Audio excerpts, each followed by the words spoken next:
প্রিয় শিক্ষার্থীবৃন্দ, আমরা এই মুহূর্তে কানেক্টরসের নিয়মগুলোতে চলে এসেছি। কানেক্টরসের প্রথম নিয়মটি হচ্ছে ক্লোজ মানে বাক্যের অংশ অথবা সেন্টেন্স বাক্য দ্বারা যদি কোনো কিছুর কারণ বোঝানো হয়, সেই কারণের সংঘটিত প্রভাবের আগে সাধারণত আমরা এই ধরনের কানেক্টরসগুলোকে ব্যবহার করে থাকি, যা হচ্ছে as a result, for this reason, that is why, that this is why, thus, as a consequence, consequently, therefore, so, hence প্রভৃতি।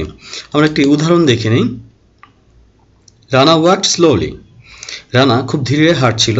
ফর দিস অথবা ফর দিস রিজন অথবা দ্যাট ইজ হোয়াই অথবা thus therefore he fail to reach the station, অর্থাৎ সে ধীরে হাঁটছিল এই কারণেই সে স্টেশনে পৌঁছতে ব্যর্থ হয়েছিল সময় মতো, অর্থাৎ সময় মতো স্টেশনে পৌঁছতে ব্যর্থ হয়েছিল। তাহলে আমরা দেখতে পাচ্ছি যে এইখানে কারণ বোঝানো হচ্ছে এবং এই কারণের ধারাবাহিকতার ফলাফলটা কী ছিল সেটা বোঝানোর জন্য আমাদেরকে এই কানেক্টরসগুলো ব্যবহার করতে হয়েছে। তো শিক্ষার্থীবৃন্দ, আমরা পরবর্তী নিয়মটিতে চলে যাচ্ছি। আমাদের পরবর্তী নিয়মটি হচ্ছে রুলস 2, পূর্বে আলোচিত কোনো বক্তব্য এক কথায় বলতে গেলে তার আগে in short, in brief, in a few words, in a word, in a nutshell, in fine, in conclusion, to sum up, to summarise, on the whole, অর্থাৎ পুরো বক্তব্যের বিষয়টাকে এক কথায় সামারি বা সারমর্ম বলতে গেলে যে লাইনটি ব্যবহার করা হয় সেই লাইনটির পূর্বে আমরা সাধারণত এই ফ্রেজগুলোকে, এই কানেক্টরসগুলোকে ব্যবহার করে থাকি। যেমন আমরা এখানে দেখতে পাচ্ছি স্ক্রিনে, His whole family depends on him, তার পুরো পরিবার তার উপর নির্ভর করে। He is the only earning member of his family, সে হচ্ছে তার পরিবারের একমাত্র উপার্জনক্ষম ব্যক্তি। In a word, এক কথায় বলতে গেলে he is the umbrella of his family, সে হচ্ছে তার পরিবারের ছাতা। তো শিক্ষার্থীবৃন্দ, তোমরা দেখতে পাচ্ছ যে এখানে লোকটি সম্পর্কে প্রথম দুটো কথা বর্ণনা করা হয়েছে। প্রথমে হচ্ছে তার পরিবার তার উপর নির্ভর করে, তারপর হচ্ছে যে সে তার পরিবারের একমাত্র উপার্জনক্ষম ব্যক্তি। আর এই দুটো বক্তব্যের ঠিক সারাংশ, মূল অংশটুকু এক কথায় এখানে বলা হয়েছে, আর এক কথায় যা বলা হয়েছে তার পূর্বে আমরা এই কানেক্টরসটা ব্যবহার করেছি। তো শিক্ষার্থীবৃন্দ, আমরা এখন তৃতীয় নিয়মটিতে চলে যাচ্ছি। কোনো কথা বা বক্তব্যকে একবার লিখে একই বক্তব্যকে অন্যভাবে প্রকাশ করতে সাধারণত in other words, in the other way, অন্যভাবে বলতে গেলে বা অন্য কথায় বলতে গেলে বোঝাতে এই ফ্রেজগুলোকে, এই কানেক্টরসগুলোকে ব্যবহার করা হয়। যেমন the students do not try to understand English, শিক্ষার্থীরা ইংরেজি বোঝার চেষ্টা করে না। ইন আদার ওয়ার্ডস, অন্যভাবে বলতে গেলে they are going from bed to worse, তাদের অবস্থা দিন দিন খারাপ হচ্ছে। তোমরা জানো যে ইংরেজি একটা আন্তর্জাতিক ভাষা। বর্তমানে কেরিয়ার এর ক্ষেত্রে ইংরেজির বিকল্প আর কোনো ভাষা হয় কিনা আমার জানা নেই। আর বর্তমান সময়ে শিক্ষার্থীরা যেহেতু ইংরেজি পড়ছে না, তাদের অবস্থা দিন দিন আরও খারাপ হয়ে যাচ্ছে। সুতরাং এই পূর্বের বক্তব্যকে সমর্থন করে পরবর্তীতে যেই বাক্যটি বলা হয়েছে সেই বাক্যটি প্রকাশ করতে আমরা সাধারণত এই কানেক্টরসগুলোকে ব্যবহার করে থাকি। আমরা পরবর্তী নিয়মটিতে চলে যাচ্ছি।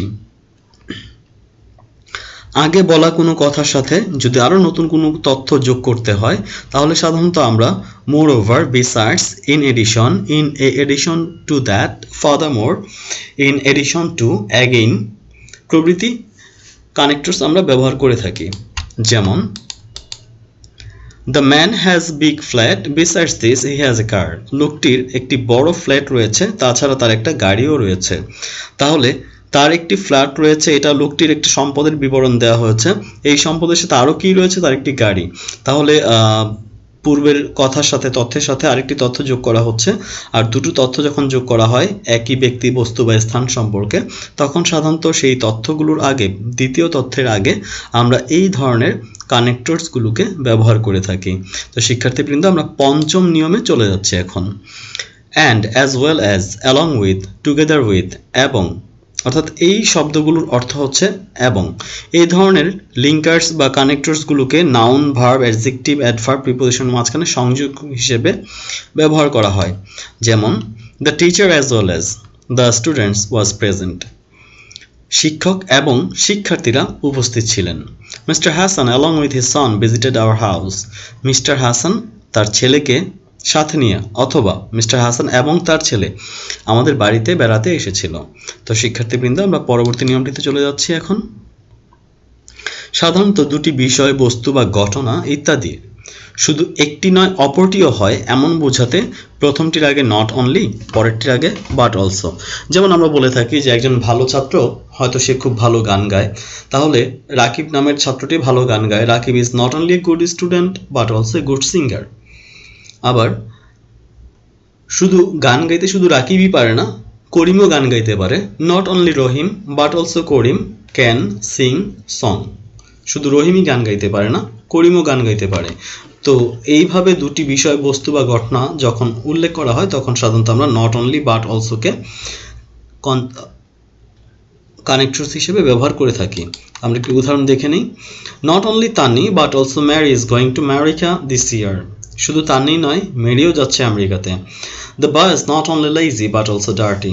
বালকটি শুধু অলসই নয়, বরং অপরিচ্ছন্ন। অর্থাৎ বালকটির দুটো ত্রুটি বা দোষের কথা এখানে প্রকাশ করা হচ্ছে।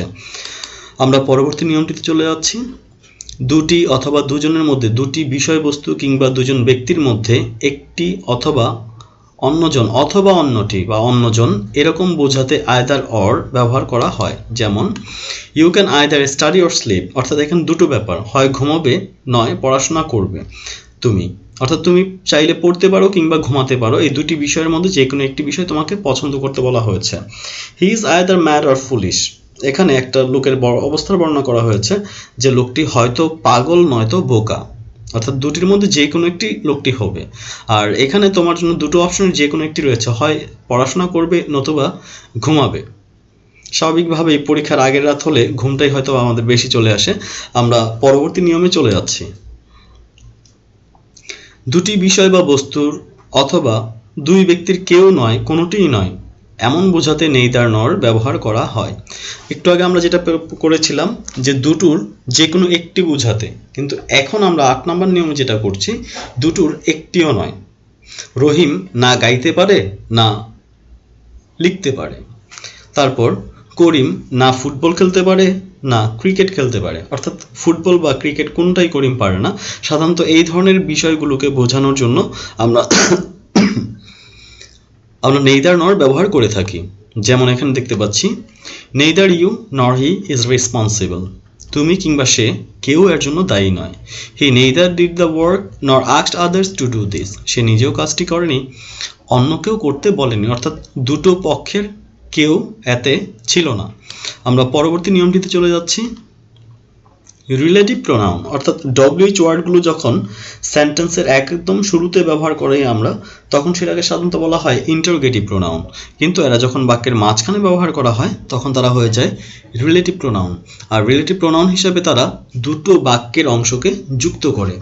যেমন আমরা বাংলায় যদি বলি তাহলে বলতে হয়, আমি গতকাল যে লোকটি এসেছিল তাকে আমি চিনি। গতকাল যে লোকটি এসেছিল তাকে আমি চিনি। I know the man who came here yesterday. তাহলে এই যে এখানে হু ব্যবহার করা হয়েছে, এই হু শব্দটি হচ্ছে এখানে রিলেটিভ প্রোনাউন। আমরা দুটো উদাহরণ দেখে নিই। This is the book. এই হচ্ছে সেই বই। Which is now out of print. যা এখন ছাপানো বন্ধ রয়েছে। এখানে হুইচ শব্দটি দিয়ে দুটো অবস্থাকে বোঝানো হচ্ছে। আবার Mr Kalam is a businessman who works mainly with the foreigners. Mr Kalam হচ্ছেন একজন ব্যবসায়ী যে মূলত বিদেশিদের সাথে কাজ করে থাকেন। এখানে দুটো বাক্য আমরা দেখতে পাচ্ছি। এর প্রথম অংশটা হচ্ছে কালাম একজন বিজনেসম্যান, আর দ্বিতীয় অংশ হচ্ছে যে কালাম বিদেশিদের সাথে কাজ করে। আর বাক্যের এই দুটো অংশকে যোগ করেছে একটা রিলেটিভ প্রোনাউন দিয়ে। তো শিক্ষার্থীবৃন্দ, আশা করি তোমরা এই নিয়মটি বুঝতে পেরেছো। আমরা পরবর্তী নিয়মে চলে যাচ্ছি।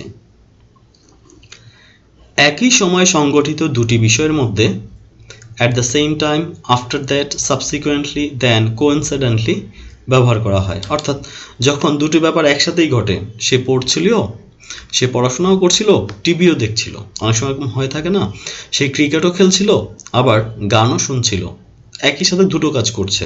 তো দুটো ব্যাপার বোঝাতে সাধারণত দ্বিতীয় বাক্যটির পূর্বে আমরা এই কানেক্টরসগুলোকে ব্যবহার করে থাকি।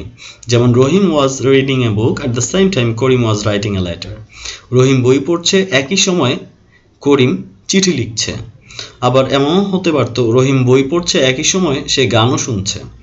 আবার he told me everything after that I had nothing to সে।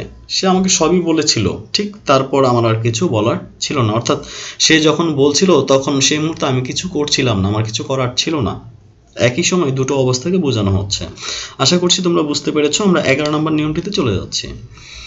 ধারাবাহিক কোনো ঘটনার মধ্যে সর্বশেষ ঘটনা বা বিষয়টির আগে আমরা যেই কানেক্টরসগুলোকে ব্যবহার করি সেগুলো হচ্ছে at the end, at last, at length, finally, lastly, at the 11th hour, eventually, last of all, ইত্যাদি ইত্যাদি। তো আমরা একটু উদাহরণ দেখে নিই। The old sailor prayed for 7 days, at last God took pity on the old sailor. বৃদ্ধ নাবিক 7 দিন প্রার্থনা করেছিলেন, অবশেষে স্রষ্টা তার প্রতি সদয় হয়েছিলেন। তাহলে বৃদ্ধ নাবিকের গল্পটি যেখান থেকে নেওয়া হয়েছে তা হচ্ছে যে পৃথিবীর একটা বিখ্যাত কবিতা, যার কবি ছিলেন স্যামুয়েল টেইলর কোলরিজ বা এস.টি. কোলরিজ, আর তার এই কবিতাটির নাম ছিল the rime of the ancient mariner. যদিও কবিতাটি পরবর্তীতে গল্প আকারে ছাপা হয়েছিল বিভিন্ন স্থানে। আর আমরা দ্বিতীয় উদাহরণটিতে চলে যাচ্ছি। অ্যাট দ্য 11th আওয়ার, শেষ মুহূর্তে হি কেম উইথ রিকোয়েস্ট, সে অনুরোধ নিয়ে আসলো। আই কুড নট এন্টারটেইন ইট, আমি অনুরোধটা রাখতে পারিনি। অর্থাৎ সর্বশেষ কোনো ঘটনা বোঝাতে ঠিক তার পূর্বে আমরা সাধারণত এই কানেক্টরসগুলোকে ব্যবহার করে থাকি। আমরা পরবর্তী নিয়মে চলে যাচ্ছি। অ্যাট প্রেজেন্ট টাইম, প্রেজেন্টলি, নাওএডেজ, এই কানেক্টরসগুলো ব্যবহার করা হয় বর্তমান সময়ে যেই সকল ঘটনা ঘটছে এমন কিছু বোঝাতে। যেমন at present the condition of the farmers is not good at all, বর্তমানে কৃষকদের অবস্থা মোটেও ভালো নয়। অথবা at the present time I have no cash in hand, বর্তমানে আমার হাতে কোনো টাকা নেই। আশা করি তোমরা বুঝতে পেরেছো। আমরা পরবর্তী নিয়মটিতে চলে যাচ্ছি। পূর্বে লিখিত কোনো বক্তব্যের বিপরীতে কোনো বক্তব্য লিখতে গেলে but, on the other hand, on the contrary, instead of that, where is, in contrast প্রভৃতি কানেক্টরসগুলো ব্যবহার করা হয়ে থাকে। যেমন I expected you that day, আমি তোমাকে সেদিন আশা করেছিলাম, but you didn't come, কিন্তু তুমি আসোনি। অর্থাৎ আশা করেছিলাম, সে আসার কথা ছিল কিন্তু আসেনি। অর্থাৎ সে আসার কথা ছিল বা আকাঙ্ক্ষা ছিল সে আসবে, ঠিক তার বিপরীতটা ঘটেছে, সে আসেনি। আর এই ধরনের বিপরীত যেই জিনিসগুলো বোঝানো হয় সেই জিনিসগুলো বোঝাতে সাধারণত আমরা কানেক্টরস হিসেবে বাট শব্দটিকে ব্যবহার করে থাকি। শুধু বাটই নয়, এখানে যে শব্দগুলোকে উল্লেখ করা হয়েছে এই শব্দগুলোই ব্যবহার করা হয়। আরেকটি উদাহরণ দেখি আমরা।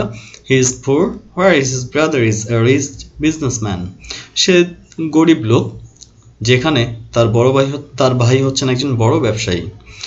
তাহলে ঠিক তার দরিদ্র অবস্থার বিপরীত হচ্ছে তার ভাই। আর এই বিপরীত অবস্থার বর্ণনা করতে গিয়ে আমরা যে কানেক্টরসগুলোকে ব্যবহার করে থাকি তার মধ্যে একটি হচ্ছে হোয়ার ইজ। আমরা পরবর্তী নিয়মটিতে চলে যাচ্ছি। উদাহরণ হিসাবে, অর্থাৎ আমি কিছু কথা বলেছি আর এই কথাগুলোর বাস্তব কোনো উদাহরণ দেখাতে হলে আমরা যেই বাক্য ব্যবহার করে থাকি সেই বাক্যগুলোর পূর্বে আমরা সাধারণত for instance, for example, such as, like, namely, that is to say, এই ধরনের কানেক্টরসগুলোকে ব্যবহার করে থাকি। যেমন Bangladesh is a developing country, its GDP rate is growing very fast. For instance অথবা for example, it is earning a huge amount of foreign currency from its various sectors, namely man power, garments and leather. অর্থাৎ বাংলাদেশ একটি উন্নয়নশীল দেশ, তার জিডিপির হার দিন দিন খুব দ্রুত বাড়ছে। উদাহরণস্বরূপ বলা যায় যে আমরা জনশক্তি রপ্তানি, পোশাক শিল্প, চামড়া শিল্প প্রভৃতি ক্ষেত্র থেকে প্রচুর পরিমাণ বৈদেশিক মুদ্রা অর্জন করছি। দ্যাট ইজ টু সে, এই কারণে it has achieved a dramatic output from this sectors, এই কারণেই বলা যায় যে বাংলাদেশ এই সেক্টরগুলো থেকে খুব নাটকীয় ফলাফল পেয়ে যাচ্ছে। অর্থাৎ আমরা উদাহরণ হিসাবে যে কথাগুলোকে ব্যবহার করি সেই কথাগুলোর ঠিক পূর্বে আমরা এই ধরনের কানেক্টরসগুলোকে ব্যবহার করে থাকি। আমরা পরবর্তী নিয়মটিতে চলে যাচ্ছি। পর্যায়ক্রমিকভাবে কোনো কিছু বিবরণ দিতে গিয়ে একদম প্রথমেই আমরা যে কথাগুলো লিখে থাকি কানেক্টরস হিসেবে সে কথাগুলো হচ্ছে first of all, initially, primarily, in the beginning, at the start, in the first place প্রভৃতি। আমরা একটু উদাহরণ দেখে নিই। Some steps should be taken to control population in the beginning. জনসংখ্যা নিয়ন্ত্রণের জন্য শুরুতেই কিছু পদক্ষেপ নেওয়া প্রয়োজন ছিল। ইনিশিয়ালি অথবা at the start, primarily in the beginning it might be difficult. শুরুতে কাজটা কঠিন মনে হতে পারে। তো শিক্ষার্থীবৃন্দ, তোমরা বুঝতেই পারছো যে ধারাবাহিক বিবরণ লিখতে গিয়ে প্রথমে আমরা যে কানেক্টরসগুলোকে ব্যবহার করি সেগুলো হচ্ছে এখানে উল্লেখিত। আমরা পরবর্তী নিয়মটিতে চলে যাচ্ছি। সর্বদা, সাধারণত, প্রায় বা মাঝে মাঝে ঘটে এই ধরনের কিছু বৈশিষ্ট্যের ব্যক্তি বা বিষয়ের জন্য যে জিনিসগুলো নিত্য সত্য, অভ্যাসগত সত্য বা বৈশিষ্ট্য সম্পন্ন, সেই ধরনের বাক্যকে প্রকাশ করতে always, usually, generally, as usual, most often, very often, frequently, sometimes, at Times ব্যবহার করা হয়। যেমন, I do not like him but he comes here frequently. আমি তাকে পছন্দ করি না কিন্তু সে এখানে ঘন ঘন আসে। He is very simple and polite man as usual. সে সচরাচর সাধারণ এবং নম্র বা ভদ্র। আমরা পরবর্তী নিয়মটি দেখে নিচ্ছি। কোনো বক্তব্যের ভিত্তি সম্পর্কে নিশ্চয়তা বা সত্যতা বা গুরুত্বের যথার্থতা প্রকাশে সাধারণত আমরা যে কানেক্টরসগুলো ব্যবহার করে থাকি সেগুলো হচ্ছে really, actually, indeed, in fact, of course. একটু উদাহরণ দেখে নিই। Nobody respects Mr Rashed. Mr রাশেদকে কেউ শ্রদ্ধা করে না। In fact he is not an honest man. আসলে সে সৎ লোক নয়। অর্থাৎ আমরা বুঝতে পারছি সৎ লোক হলে হয়তো তাকে সবাই শ্রদ্ধা করত, যেহেতু সে সৎ নয় তাই তাকে কেউ শ্রদ্ধা করে না। আমরা নিয়ম শেখার পাশাপাশি জীবনের জন্য আরেকটি শিক্ষাও আমরা পেতে পারি। সততায় শ্রদ্ধা, অসততায় অশ্রদ্ধা বা শ্রদ্ধাহীনতা। আমরা পরবর্তী নিয়ম উদাহরণটিতে চলে যাই। He finished the work in time. সে সময় মতো কাজটি শেষ করেছিল। Of course we can depend on him. আমরা অবশ্যই তার উপর নির্ভর করতে পারি। সুতরাং তোমরা বুঝতেই পারছো যে কোনো বক্তব্যের ভিত্তি সম্পর্কে নিশ্চয়তা বা সততা বা গুরুত্বের যথার্থতা প্রকাশে আমরা সাধারণত really, actually, indeed, in fact, of course এই শব্দগুলোকে কানেক্টরস হিসেবে ব্যবহার করতে পারি। আমরা 18 নম্বর নিয়মে চলে আসলাম। কোনো কিছু আগে লেখা হয়েছে তার সাথে মিল রেখে আবার কিছু ঘটছে এমন কিছু বোঝানোর জন্য সাধারণত similarly, in the same way, alike ব্যবহার করা হয়।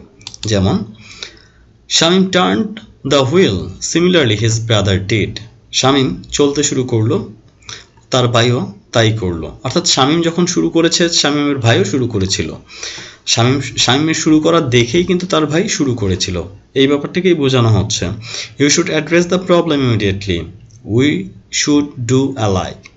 তোমাদের উচিত সমস্যাগুলোকে চিহ্নিত করা, আমাদেরও তাই করা উচিত। আর তাদের আগের কথার সাথে পূর্বের বিষয়বস্তুর সাথে সঙ্গতি বা মিল রেখে আমরা যে কাজটা করছি এই ধরনের সামঞ্জস্যতা বোঝাতে সাধারণত আমরা similarly, in the same way, alike প্রভৃতি কানেক্টরসকে ব্যবহার করে থাকি। আমরা পরবর্তী নিয়মটিতে চলে যাচ্ছি। যে কোনো কাজের উদ্দেশ্যে কোনো কিছু করা হয়, হবে বা হয় বা হয়েছে, উদ্দেশ্য প্রকাশক সেই ভার্বের আগে ইন অর্ডার টু বা শুধু টু ব্যবহার করা হয়। যেমন, আমি লাইব্রেরিতে গিয়েছিলাম ডিকশনারি কিনতে। সুতরাং এখানে আমার দুটো কাজ হয়েছে, একটা হচ্ছে আমার লাইব্রেরিতে যাওয়া আর একটি হচ্ছে ডিকশনারি কেনা। তাহলে লাইব্রেরিতে কেন গিয়েছিলাম? ডিকশনারি কেনার জন্য। এই যে কেনার ব্যাপারটি হচ্ছে আমার উদ্দেশ্য, আর এই উদ্দেশ্য বোঝানো হচ্ছে যেই ভার্বটি দিয়ে, সেই ভার্বটির আগে আমরা টু অথবা ইন অর্ডার টু কানেক্টরস হিসাবে ব্যবহার করব। যেমন আমরা এখানে উদাহরণ দেখে নিই। Flora went to market. Flora মার্কেটে গিয়েছিল ইন অর্ডার টু বাই এ বুক, একটি বই কেনার জন্য। অর্থাৎ বই কেনার উদ্দেশ্যে গিয়েছিল, তাই উদ্দেশ্য বোঝাতে যে ভার্বটি ব্যবহার করা হয়েছে তার আগে ইন অর্ডার টু ব্যবহার করা হয়েছে। Rakib came here in order to talk to us. Rakib আমাদের সাথে কথা বলতে এখানে এসেছিল। অর্থাৎ কথা বলার উদ্দেশ্যে এসেছিল বলেই তার পূর্বে ইন অর্ডার টু কানেক্টরসটি ব্যবহার করা হয়েছে। আমরা পরবর্তী নিয়মটিতে চলে যাচ্ছি। যেহেতু, কারণে প্রকাশক ক্লোজের পূর্বে as, since, because of, for, on account of, due to, owing to ব্যবহার করা হয়। যেমন, অসুস্থতার কারণে আমি খেলতে যেতে পারিনি, অথবা প্রচণ্ড বৃষ্টির কারণে আমরা বাইরে যেতে পারিনি। অর্থাৎ একটি কারণ বোঝানোর জন্যই আরেকটি কাজ হয়নি, একটি কারণে আরেকটি কাজ হয়নি বা হচ্ছে, এ ধরনের বোঝাতে সাধারণত আমরা এই শব্দগুলোকে কানেক্টরস হিসেবে ব্যবহার করে থাকি। Because of his hard work, hard labour, Habib succeed in life. কঠোর পরিশ্রমের ফলে হাবিব জীবনে সফল হয়েছিল। I couldn't go to school on account of my illness. অসুস্থতার জন্য আমি স্কুলে যেতে পারিনি। আশা করি বুঝতে পেরেছো শিক্ষার্থীবৃন্দ। আমরা এই পর্যায়ে চলে যাচ্ছি সর্বশেষ নিয়মটিতে। এখানে আমরা দেখতে পাচ্ছি যে দুটি বিপরীতধর্মী ক্লোজকে যুক্ত করতে দো অলদো ব্যবহার করা হয়। যেমন দুটি বিপরীতধর্মী ক্লোজ, সে কঠোর পরিশ্রম করে সে জিপিএ 5 পায়নি, অর্থাৎ প্রথম ক্লোজটিতে তার কঠোর পরিশ্রম বোঝানো হয়েছে, আর এই পরিশ্রমের কারণে তার জিপিএ 5টা পাওয়া উচিত ছিল কিন্তু পায়নি, অর্থাৎ পরিশ্রমের ফলাফল পায়নি, বিপরীত হয়ে গিয়েছে, যার কারণে আমরা দো শব্দটিকে ব্যবহার করেছি। লোকটি ধনী মানুষ, তার সেই হিসেবে ধনী লোকের সুখী হওয়ার কথা ছিল কিন্তু সে সুখী নয়, অর্থাৎ বিপরীত অর্থ প্রকাশ করছে অনেকটা, যার কারণে আমাদেরকে শুরুতেই দো শব্দটিকে কানেক্টরস হিসেবে ব্যবহার করতে হয়েছে। তো শিক্ষার্থীবৃন্দ, একইভাবে আমরা এই কানেক্টরসের সাথে তাল মিলিয়ে বলতে পারি, যদিও তোমরা কঠোর পরিশ্রম করছো, সঠিকভাবে মনোযোগ দিয়ে পরিশ্রম না করলে তোমরা সফল হবে না। তো শিক্ষার্থীবৃন্দ, আমাদেরকে এই ব্যাপারগুলো মাথায় রাখতে হবে, আমরা যেন সবাই খুব মনোযোগ দিয়ে পড়াশোনা করি। সেই সাথে আমাদের আজকের কানেক্টরসের নিয়মগুলো শেষ হয়ে গেল। আশা করছি সবাই অনেক মনোযোগ দিয়ে ক্লাসটি করেছো।